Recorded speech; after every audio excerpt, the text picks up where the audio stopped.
আরে সালমান, বুঝিস না এই ভোটের পদ্ধতি নিয়ে মাথা ঘামিয়ে কি হবে? যার বেশি ক্যাডার তারই জয়।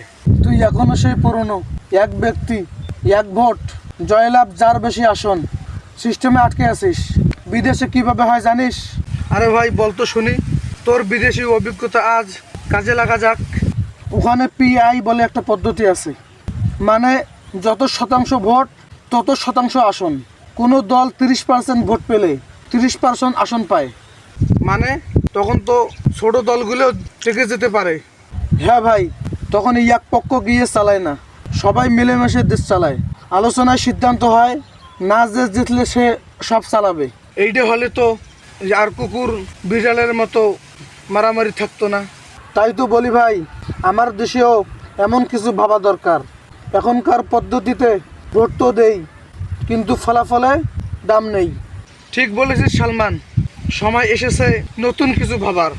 দেশের ভালো চাইলে সিস্টেমও বদলাতে হবে।